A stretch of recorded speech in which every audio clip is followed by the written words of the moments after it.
নমস্কার বন্ধুরা, সাগর রায় ব্লগসের নতুন আরেকটি ভিডিওতে তোমাদের সবাইকে স্বাগত। সকালবেলা ঘুম থেকে উঠেই আমি এদিকে সব কাজ সেরে নিয়েছি। আর আমার ঘুম থেকে ওঠার আগে এই মোটো এই মিষ্টিগুলো সব সাইড করে রেখেছে। আর এইমাত্র কী হয়েছে, এখান থেকে না না এই কড়াই থেকে একটা দোকানদার এসেছিলো, মানে আমার বাজারেই। সে এসে 5 কিলো মিষ্টি নিয়ে গেছে, বলছে যে বিক্রি হয়ে গেলে আবার নিয়ে যাবে। আর এদিকে কি করেছি দেখো, দুধওয়ালা আজকে দুধ নিয়ে চলে এসছে। ভেবেছিলাম আজকে কাজ করব না, কিন্তু তাও করতে হবে। কারণ কি, কালকের মিষ্টিগুলো না বেশি শক্ত হয়নি, মানে দোকানদারকে দিতে হলে অনেকটা রস বেরিয়ে যাবে। সেই কারণে কী হবে, আজকে আবার কাজ করতে হবে। আর মোটো দেখো ওইখানে 1 খোলা লাড্ডু বানিয়েছে, ওখান থেকে আবার একজনকে বিক্রিও করে দিয়েছি 1 কিলোর মতো। আর কি হয়েছে, একজন 6 কিলো ছানা নেবে, সেই ছানাগুলো মোটো ওইখানে প্যাক করে রেখেছে সামনে। আমি যে সকালবেলা থেকে কী করেছি আমি নিজেই জানি না। ওইখানে দেখো এই যে প্যাক করা আছে। আর এই মিষ্টিটা এখন সাজাবো, সাজানোর পরে কড়াইটা ধুয়ে দুধ জাল দেওয়া শুরু করে দেবো। আর কোনো কিছু বানাবো না আজকে, ওই শুকনো মিষ্টি বানাতে হবে, দুধ জ্বালিয়ে তারপর বানাতে হবে। সব ওইগুলোও বানাবো, কিন্তু দেখা যাক কখন বানাই। কিন্তু কি, আমি মিষ্টি দিয়ে মাত্র হাত দিয়ে দেখলাম যে প্রথম মানে দ্বিতীয় খোলাটা একটু পোড়া লেগেছিলো, মানে কড়াইতে অতিরিক্ত রস গাঢ় হয়ে গেছিলো। তো সেই খোলাই শুধু নরম আছে। আর এই যে পিছনে যে কড়াইতে এই খোলা, তারপরে ওইখানে একটা গাবলা 1 খোলা আছে, ওইগুলো ভালোই শক্ত আছে, দোকানদারকে দিতে কোনো অসুবিধা হবে না। এইমাত্র এখান থেকে একজনকে দিলাম, যদি আরও 2 দোকানদার নেয় তো তাহলে তাদেরকে এখান থেকে একজনকে দেবো, আর ওই গাবলা থেকে একজনকে দেবো, বাস দুজনের হয়ে যাবে। তাই আজকে কোনো কাজ করবো না, তা না, আজকে আবার কাজের পরিমাণটা একটু আমাদের বেশি বেশি। লাড্ডু বানাবো 2 ধরনের, আর হচ্ছে গিয়ে বড় বুন্দির লাড্ডু আর ছোটো বুন্দির লাড্ডু তো মোটো এখানে বানিয়েছে।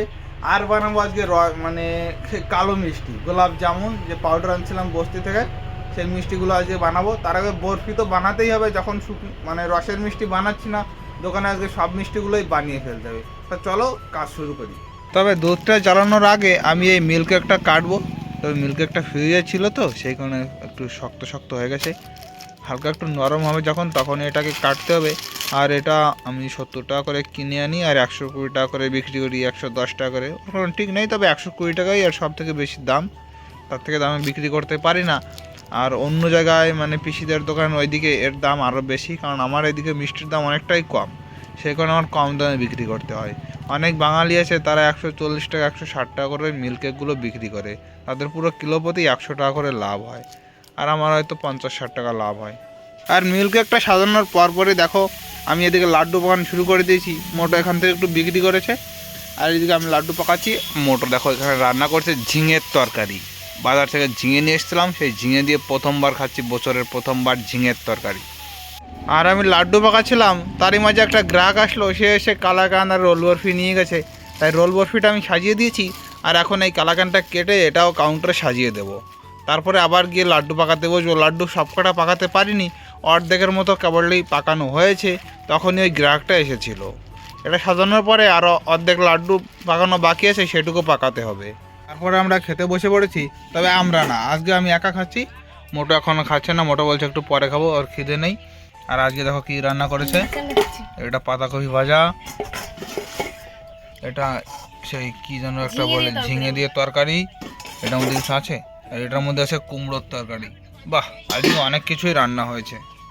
তবে আজকে কোনো কাজ নেই, তাও এখন 12টা বেজে গেছে সকালে খাওয়া খেতে খেতে। আর আমার খাওয়ার পরই মোটো খেতে বসে পড়েছিল, আর আমি খাওয়া দাওয়ার পরে ঘুমিয়ে পড়েছিলাম, মোটো বসেছিল। তারপরে আমি ঘুম থেকে উঠে দেখি মোটো এখানে দেখো আবার 1 খোলা লাড্ডু বানিয়েছে।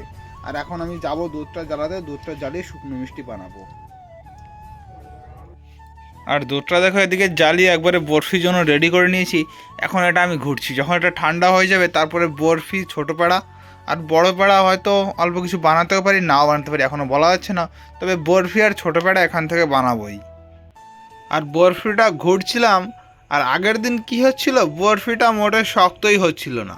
আর আজকের বরফিটা এত শক্ত হচ্ছে, জল দিয়ে দিয়ে নরম করে ঠান্ডা করতে হচ্ছে। প্রায় 1 ঘন্টা ধরে ঘুরছি এটাকে, এখনও হয়নি ভালো করে, এখনও গরম গরম আছে। প্রায় হয়ে এসছে, কেবলই মাত্র জল দিলাম তো, প্রায় হয়ে এসছে। আর এখানে পিলাইটা পাতানো হয়েছে, মোটো পাশে বসে আটাটা মাখাচ্ছে। আজকে শুধু রাত্রেবেলায় রুটি বানাবে, আর সকালে কিছু তরকারি আছে, সেইগুলো খাবো। আর এই পিলাইতে শুধু বরফি আর ছোটো পেড়াগুলো বানিয়ে রাখবো। আর দেখো এদিকে আমাদের পেড়া বানানো হয়ে গেছে, আর বরফিও একটু বানিয়েছি। তবে পেড়া 4 কিলোর মতো বানিয়েছি।